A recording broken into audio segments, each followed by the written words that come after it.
Trakaseri tuitoshe, hatutaitosha kwa kinywa, tutaitosha juu ya nguvu zetu.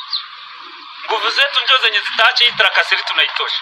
Sasa mushikaze tutie nguvu pamoja, ababyeyi buri muntu aje mubye nta kibazo. Twe w'abasirikari bacu bafite RCF ya ARC. Igisirikare cyacu gifite biki, turabagaburira, tubagurira ibyo kurya, ntabwo ari ukuja kurya ingurube z'abaturage ngo kibitoki Trakaseri. Igicamunsi cyiza kuri wowe ukurikiye Joe Satire TV, nizere ko umeze neza cyane. Turagarutse rero kugira ngo tukugezeho update zigezweho, update zigiye kwibanda cyane ku biri kuvugwa n'abaturage batuye mu mujyi wa Goma, aho mu by'ukuri bari kuvuga ko basumbirijwe n'abantu batazi, ndetse rimwe na rimwe bashaka kuba bakeka ko ari FDLR.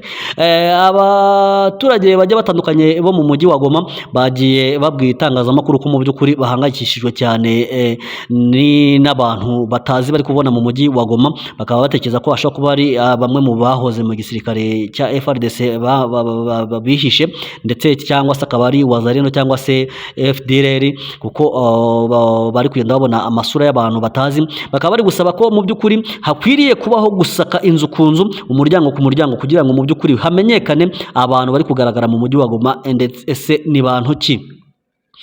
Ibi rero nkuko ujye kubyiyumvira muri aya majwi, reka manze nkumvisha aya majwi y'aba baturage, hanyuma tuze kugaruka mu kanya. Wakubwa mtusaidie sana, mtutumie hata unité spéciale moi ifike ifanye ratissage kwa hii quartier, et surtout bouclage, bafanya bouclage, anapita musako nyumba kwa nyumba, biko bana check, biko na kifaa checking, banajua huyu ni mtoto wa fulani, huyu mwabo ni huyu ni wa mupi, alitokea wapi, kama ni hama muka, atembea na chef de quartier na kila ya population yote na jeunesse ya mu quartier.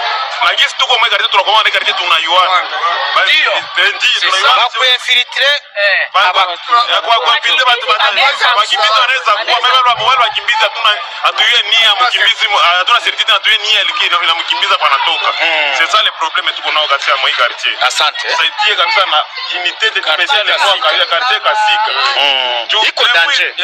Iko danger parce que ni quartier nyeko ciblé sana, ilikuwa pembeni ya ka. Na ile gari kwa kama malfaiteur ya mingi sana. Na wenyewe walitoka Munza ndio wanaprofite kulokote ile masira. Bali kwa sumbua wanaanza menacer. Tunapata amani ya 2 jours depuis walikimbizia adui hapa. 2 jours. 3e jour ya jana masasi inaanza tena mu quartier. Manake hapa amuone patrouille ya wasota. Atone patrouille. Baone. Huko mnabaona ku barabara. Ku barabara ndio baingie. Unataka ingie. Ndio waingie mu quartier. Sawa. Nkuko byiyumviye rero aba baturage mu by'ukuri barimo baravuga ngo twebwe rwose duhangakishwe n'abantu turi kubona tutazi mu mujyi wa Goma, duhangakishwe no kubona amwe mu masura y'abantu turi kubona tutazi, tukaba dusaba M23 ko mu by'ukuri yakaza umutekano ikagerageza kwinjira mu makaritsiye kugira ngo tubashe kumenya aba bantu ni bande. Ikindi basaba M23 nuko yagerageza gusaka inzu ku nzu, umuryango ku muryango, kugira ngo imenye niba n'abantu bangahe baba muri iyo nzu, ese basanzwe babamo, kugira ngo bamaking sure yuko abo bantu bari muri ayo mazu koko ari bo bari basanzwe bayabamo. Anga umunyamakuru nkuko wabyumvise yamubajije ngo ese koko mu by'ukuri nta patrouille ya M23 iri muri aka gace. Abaturage basubiza ko mu by'ukuri nta patrouille ya M23 iri muri ako gace, ahubwo bavuga ko mu by'ukuri bo M23 baba bari hirya ku muhanda ariko mu makaritsiye ko batahagera. Bikaba rero abaturage bahangakishwe n'umutekano wabo, aho bavuga ko mu by'ukuri harimo abantu bashaka kuba bitwikiriye kwigira abasivile kandi bari abasirikare, bakaba bahangakishwe nuko abo bantu mu by'ukuri bashobora kuba isaha n'isaha babaminjagiramwe amasasu cyangwa se bakabateramo amagrenade mu buryo batari biteguye. Bakaba bari kusaba M23 ko mu by'ukuri yakaza umutekano ukomeye cyane mu mujyi wa Goma, ikagenda ireba amakaritsiye agenda atandukanye kugira ngo ucaracara cyangwa se muri babandi baje bambara imyenda ya gisivile, bari abasirikare bakambara imyenda ya gisivile, uwacaracara wese bakabasha kumufata. Bamwe rero mu by'ukuri ku munsi w'ejo hari inama yabaye ubwo n'ubundi bamwe mu bayobozi ba M23 baganizaga abaturage, abaturage bagenda batanga ibyifuzo bigiye bitandukanye, aho bamwe n'ubundi bagiye bavuga ati twebwe n'ubundi icyo dushaka ni uko mwakomeza, twe mwaratubohoye ariko n'ubundi turashaka ko mukomeza n'ubundi mukabohora bagenzi bacu bagiye bari mu bice bigiye bitandukanye. Ni nyuma yaho rero hari bamwe mu baturage bishwe n'ingabo za FARDC bakaraswa amasasu ndetse bamwe bakahasiga ubuzima, bamwe muri abo ngabo hakaba harimo n'umwana nk'uko twabibabwiye. Rero hakaba harabaye inama, abaturage bakavuga ati mu by'ukuri turahangayitse cyane, ni mudutabare, mutabare bagenzi bacu, mubabohore nk'uko natwe mwatubohoye. Ikindi rero twavugaho nuko ingabo z'u Burundi nazo zikomeje gukaza umurego, aho ziri gukomeza mu by'ukuri zitera ibisasu bigiye bitandukanye mu ahantu hatuye abaturage, ukaba wakibaza mu by'ukuri aho ibingibi biza guherera, kuko bo bararasa batitaye aho umuturage ari. Muri iyo nama rero reka tuba twumve ibyo umuyobozi cyangwa se umwe mu basirikari ba M23 yabwiye abaturage abahumuriza, hanyuma turaza kugaruka mu kanya. Simumeona kwenye social media wanaanza huwa watu Bukavu, tunaelewana? Kiasha Irusi mumeona Kabamba na kwingineko, si ndio hivyo? Nimeweza kuwaelezea kwamba tuna uchungu, watu wamekufa, wameendelea kufa, tumepoteza watu. Hata kuna siku 2-3 zimeisha, walichukua vijana watoto Nyabibwe ambapo nazaliwa, walibebesha mizigo FARDC, wazalendo, FDLR. Ngira ngo rero n'ubundi urabyumviye, ibi nibyo yagenda agatangaza ahumuriza abaturage ababwira ati twebwe turahari ku bwanyu, icyo dushize imbere ni amahoro yanyu, tuzakore igishoboka cyose kugira ngo tubarinde kandi turinde ubusugire bw'ahantu twafashe. Ibi rero M23 ikaba ikomeje kugaragaza ko icyo ishishikajwe ari ukugira ngo irinde abaturage ndetse n'ibyabo. Hari andi makuru rero nayo ari kugenda avugwa, aho perezida wa Afurika y'Epfo Cyril Ramaphosa avuga ko mu by'ukuri ko yiteguye gucyura ingabo z'igihugu cye ziri muri Repubulika Iharanira Demokarasi ya Kongo. Ibi akaba yabivuze nyuma y'uko nyuma y'inama yahuje abakuru b'ibihugu ba EAC ndetse na SADC. Perezida wa Afurika y'Epfo Cyril Ramaphosa yagaragaje ko ingabo z'umuryango wa Afurika y'Amajyepfo ziri mu burasirazuba bwa Repubulika Iharanira Demokarasi ya Kongo zizataha mu gihe imyanzuro yafatiwe mu nama idasanzwe y'abakuru b'ibihugu b'uyu muryango n'uwa Afurika y'Uburasirazuba izaba yubahirizwa.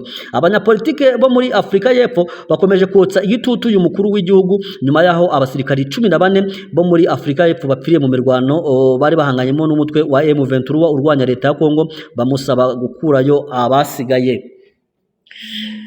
Ramaphosa wari wararahiye ko gukomeza gufasha leta ya Kongo kurwanya uyu mutwe, yagaragaje ko yashimye imyanzuro yafatiwe mu nama ya EAC ndetse na SADC, by'umwihariko wo guhagarika imirwano n'ubushotanyi n'usaba leta ya Kongo kuganira n'impande zose bihanganye zirimo na M23. Yabivuze mu magambo ati umwe mu myanzuro y'ingenzi cyane yavuyemo nuko abitabiriye inama ihuriweho bemeranyije ko ibiganiro by'imbona nkubone bisubukurwa hagati ya leta n'abataye hagati ya leta ya Kongo ndetse n'abatavugwa n'imwe nayo barimo M23. Ibi bikazakorwa binyuze mu biganiro bya Rwanda na Nairobi.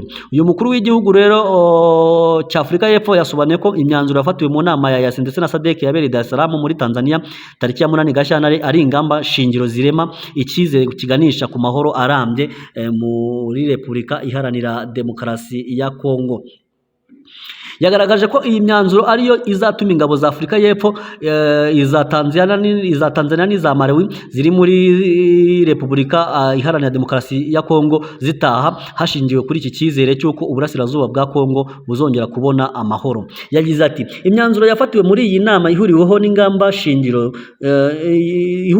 ni ingamba shingiro zirema icyizere kiganisha ku mahoro arambye. Izi ngamba zizatuma ingabo za SADC ziri muri Repubulika Iharanira Demokarasi ya Kongo zitaha. Mu gihe perezida wa Malawi Lucas Chakwera we yamaze gufata icyemezo cyo gucyura ingabo zabo mbere y'uko inama ya EAC ndetse na SADC iba tariki ya 5 Gashyantare nk'uko twabibabwiye,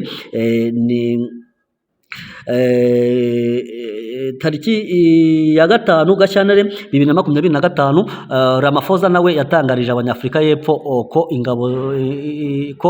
ingabo zabo nazo zishobora gutaha. Ibi yabivugiye muri ubwo yagezaga ku baturage ba Afurika y'Epfo ijambo cyangwa se ubwo yaganiraga n'abaturage ba Afurika y'Epfo. Ingabo za SADC ziri mu burasirazuba bwa Kongo kuva izi ngabo za SADC ziri mu burasirazuba bwa Kongo kuva mu Kuboza 2023 zasimbuye za Cesar yo kuva muri 2020 ziyemeza gufasha leta ya Kongo gutsinsura M23 gusa ntibyazihiriye kuko zatakaje abasirikari benshi mu bihe bigiye bitandukanye.